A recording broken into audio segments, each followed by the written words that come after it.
DVT या फिर deep vein thrombosis उस सिचुएशन को बोला जाता है जब हमारे बॉडी के अंदर डीपली सिचुएटेड जो वेन्स हैं उनमें ब्लड क्लॉट फंस जाए। जो हमारी सुपरफिशियल वेन्स होती हैं जो हमें हाथ में या पैर में दिख रही हैं, ये तो सुपरफिशियल वेन्स हैं। और डीप वेन्स होती हैं जो हमें नहीं दिखती लेकिन हमारे बॉडी में डीपली वो सिचुएटेड है और ब्लड वापस हार्ट की तरफ ले जा रही होती हैं। अब मान लीजिए ये जो वेन है इसके अंदर यहां पे क्लॉट फंस गया। अब जो नॉर्मल ब्लड का फ्लो है ये नहीं हो पाएगा और थोड़ा बहुत ही ब्लड वापस हार्ट की तरफ जा पाएगा। कई बार होता है कि ये जो क्लॉट है ये बहुत बड़ा है और इसने पूरा ही ब्लड फ्लो रोक दिया और ब्लड अब जा ही नहीं पा रहा है। अच्छा, अब डीप वेन थ्रोम्बोसिस को डीप वेन थ्रोम्बोफ्लेबाइटिस भी कभी कभार बोल दिया जाता है। वो सिचुएशन होती है जब थ्रोम्बोसिस यानी कि थ्रोम्बस बनने के साथ साथ फ्लेबाइटिस मतलब वेन का इन्फ्लेमेशन भी हो जाए। तो अगर वेन का यहां पे इन्फ्लेमेशन देखने को मिलेगा तो उसे डीप वेन थ्रोम्बोफ्लेबाइटिस भी बोल सकते हैं। मोस्टली ये डीप वेन थ्रोम्बोसिस हमें मिलता है हमारे लोअर लिम्ब में, मतलब इस पोर्शन में, ये काफ मसल्स हो गई या फिर ग्रोइन के पोर्शन में। इस पूरे वीडियो के लिए हम लोग काफ मसल का एग्जांपल लेके पढ़ेंगे। यहां पे जो वेन्स होती हैं काफ मसल में या फिर ग्रोइन में, यहां पे ये ब्लड क्लॉट आके रुक जाएगा।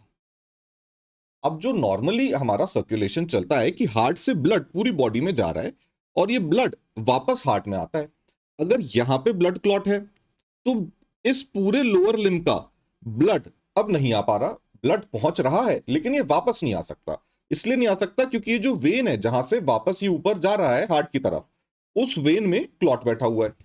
अच्छा, अब अगर हम एक पर्टिकुलर लोअर लिम्ब का एग्जांपल लेके चलें और ये समझें कि सिम्टम्स क्या होते हैं, तो मोस्टली ये होता है यूनिलेटरल, मतलब एक पैर में होगा। ऐसा नहीं होता कि डीवीटी दोनों पैर में हो जाए, अगर वैसा हो रहा है तो वो अलग सिचुएशन है।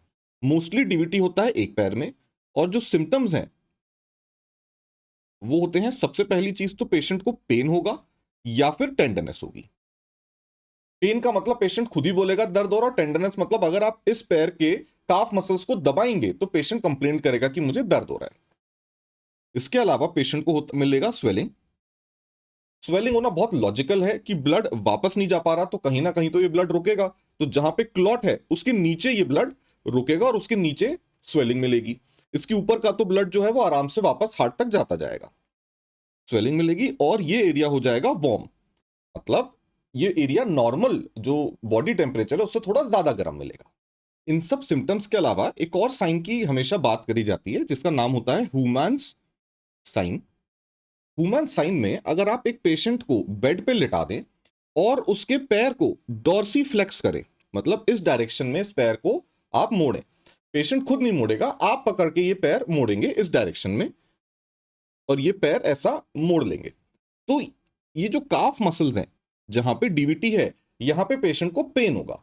ये ह्यूमन साइन बहुत ही नॉन स्पेसिफिक साइन है, बिना डीवीटी के भी ये पॉजिटिव आ सकता है। अब इसका जो डायग्नोसिस है कि ये बीमारी है डीवीटी नाम की या नहीं, ये बनाया जाता है एक ब्लड टेस्ट से जिसका नाम होता है डी डाइमर। और इसके अलावा करा जाता है अल्ट्रासाउंड, डॉपलर, डॉपलर अल्ट्रासाउंड।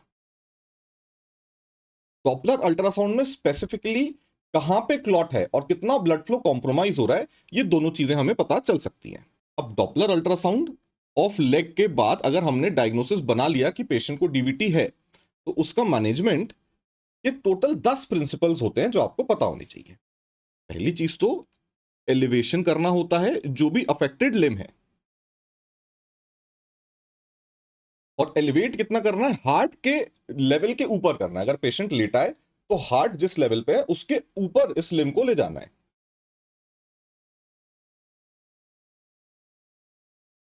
अच्छा, इसके बाद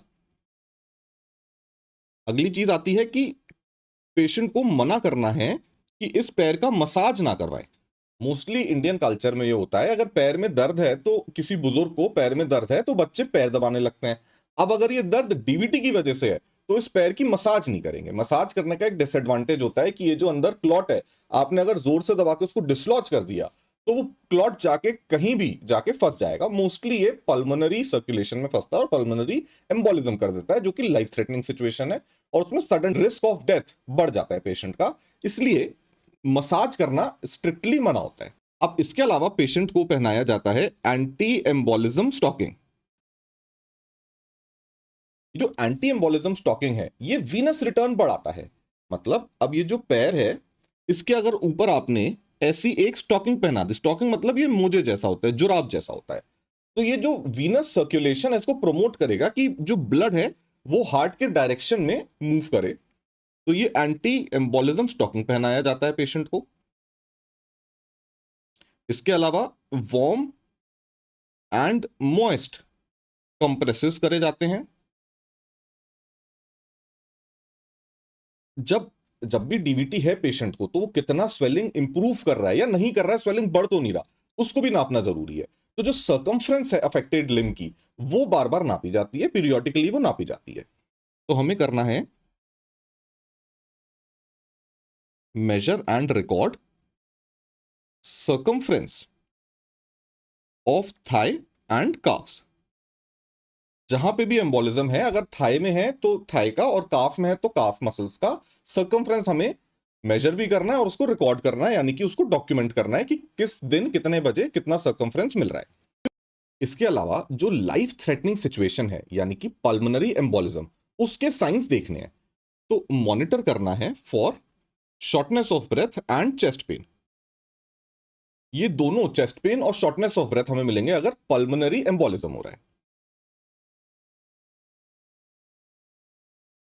ये तो हो गया कि जनरल केयर क्या क्या है, लेकिन इसका जो डेफिनेट ट्रीटमेंट होता है वो है थ्रोम्बोलिसिस। थ्रोम्बोलिसिस मतलब इस थ्रोम्बस को खत्म कर देना, और वो किया जाता है इंजेक्शन देके। तो ये जो थ्रोम्बोलिटिक एजेंट्स होते हैं उनका एडमिनिस्ट्रेशन करना है, उनको लगाना है।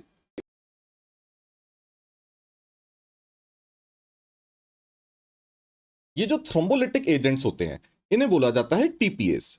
टीपीए का फुल फॉर्म होता है टिश्यू प्लाज्मिनोजन एक्टिवेटर्स। और ये 5 दिन के अंदर अंदर लगा दिया जाता है। जिस दिन सिम्टम आएगा उसके 5 दिन के अंदर अंदर टीपीए नाम का इंजेक्शन पेशेंट को लगा देना चाहिए।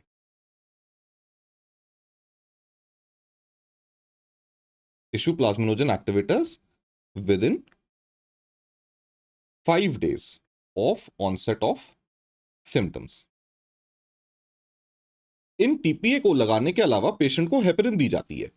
हेपरिन एक एंटीकोएगुलेंट होता है। आम भाषा में बोलें तो ये खून को पतला करके रखता है। जब जब तक खून पतला रहेगा, मतलब उसका कोएगुलेशन थोड़ा सा डिस्टर्ब रहेगा, वो कोएगुलेशन नहीं कर पाएगा, तब तक हमें पता है कि ये जो क्लॉट है, क्लॉट बनने की जो टेंडेंसी है वो हमने कम कर दी और क्लॉट को बड़े होने से भी रोक लिया।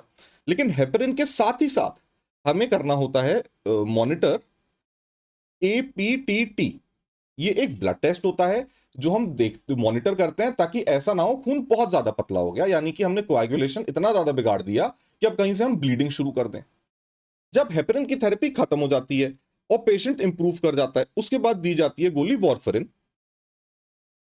जो वॉरफरिन है ये भी एक एंटीकोएगुलेंट है, लेकिन ये ओरल दी जाती है। हेपरिन इंजेक्शन के रूप में होता है और ये गोली के फॉर्म में होता है, ओरल रूट से दी जाती है।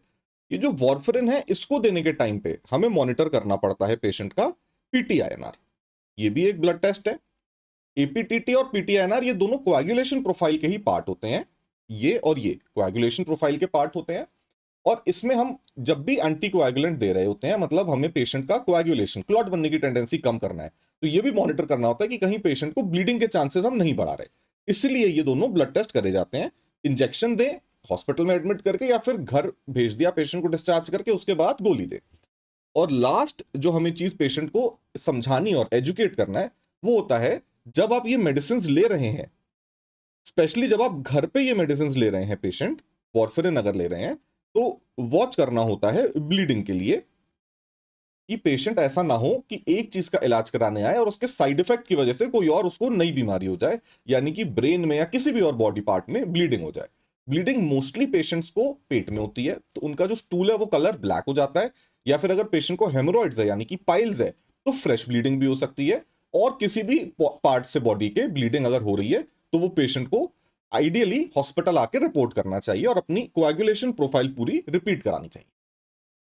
ये सारी तो मेडिकल मैनेजमेंट की बातें हैं। इसमें पेशेंट एजुकेशन काफी इंपॉर्टेंट होता है कि एक बार पेशेंट का डीवीटी की टेंडेंसी स्टैब्लिश हो गई, या फिर पेशेंट को एक बार डीवीटी हो गया, तो उसको 4 चीजें समझा के घर भेजते हैं कि 4 क्या चीजें हैं जो आपको नहीं करना है या फिर अवॉइड करना है।